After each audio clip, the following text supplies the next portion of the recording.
Level 1. You wake to light you can't spend. It fills the room like a currency notes downpour. Your phone vibrates. No name you know greets you. A message. Account upgraded. Unlimited access granted. You blink. The rug beneath your feet is new. Your name on a deed reads like a headline. Every bill, every barrier, every small no that kept you humble evaporated. You laugh, because that's what people do in movies. Then you call your mother. The line is dead. You call your best friend. No answer, no voicemail, no missed call. You check the contacts. They are still there, but they don't pick up.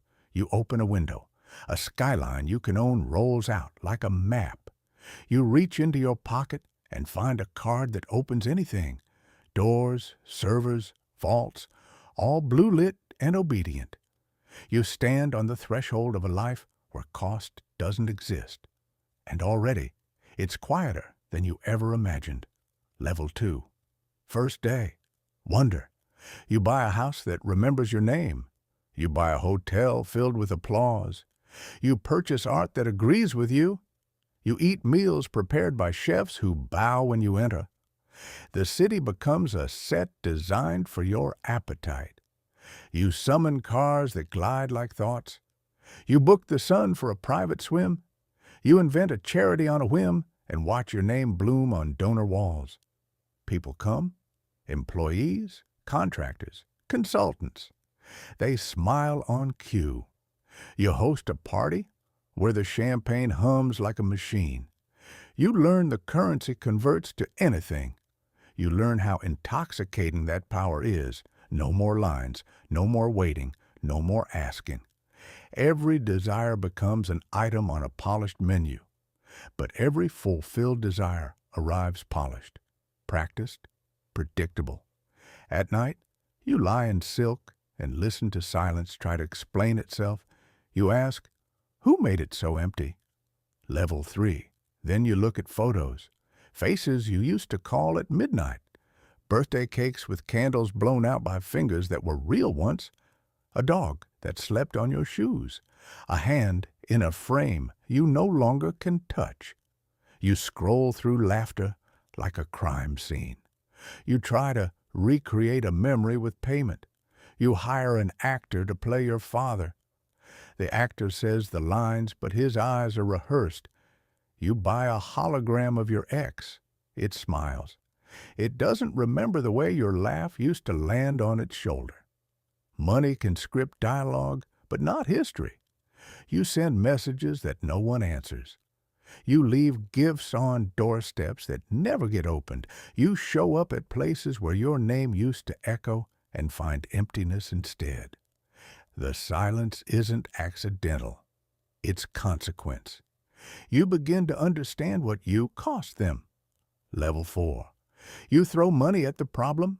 You set up monuments with your initials, stipends, scholarships, foundations in your face. You buy exclusive islands and invite them once. You hire private planes to fetch them. You buy time with luxury and wrap it like a gift. Some come. They smile for photographs. They drink from crystal and talk about trivialities.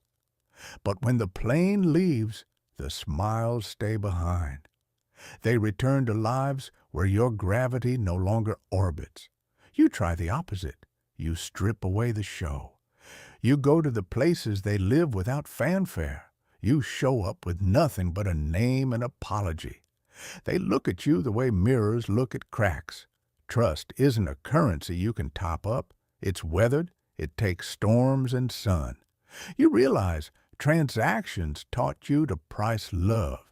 Love isn't a product line. It's a ledger written in shared history. You don't have that ledger. Level 5. So you invent company after company, robots to mimic affection. Architects design rooms that smell like first dates. A scent engineer writes a fragrance called Remember Us. The robots are efficient at companionship. They know your patterns. They remind you to breathe. But when they turn off, the room feels like a stage after the play. You join exclusive clubs where secrets are currency. You dance with people whose eyes are for sale. You sit at tables where agreements are signed with champagne stains. You learn the difference between being seen and being known. Seen is an audience. Known is a harbor. In the absences, you find yourself craving small things. A crooked smile from a bad morning, a burnt toast forgiven, a hand that reaches for you in the dark. You start cataloging memories by price tag.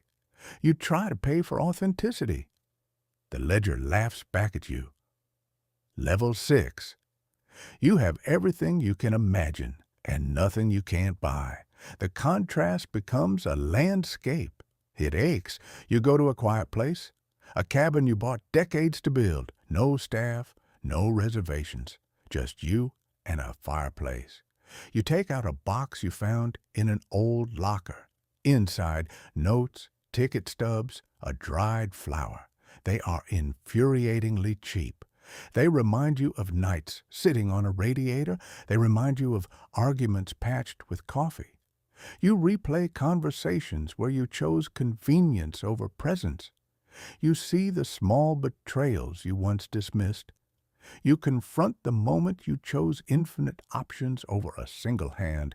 It was incremental, a little selfishness, a choice here, a missed call there. The bill settled it all. Your wealth was a solvent. It dissolved the scaffolding of your relationships. Level 7. Now it's decision time. You can continue to buy silences that sing back. You can build bigger stages. You can fill every room with custom laughter, or you can attempt repair. Repair isn't instantaneous. It's a slow craft. You sit across from someone you hurt, no checks, no gifts. You speak raw. You own the ledger with words. You say, I had everything, I lost you. You say, I will choose you even when there is nothing to buy. They don't owe you absolution. They might refuse, but some will stay for the stubborn work. You rebuild with smallings, phone calls without agenda, texts at odd hours, showing up with soup, saying the names of things you've hidden.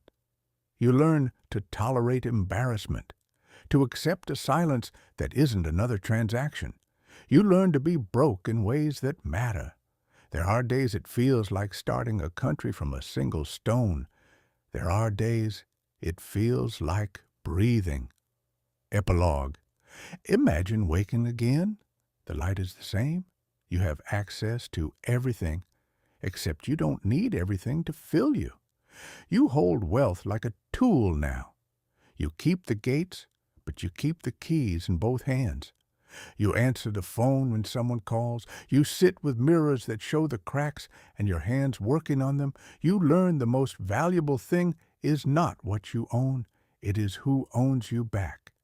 You find a friend who stays past the flight's last minute. You find a love that prefers your late-night mess.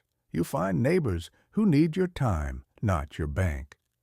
Infinity taught you to be finite again, to be present, to choose the ache of repair over the sheen of purchase. You become someone who spends less on silence and more on small presence.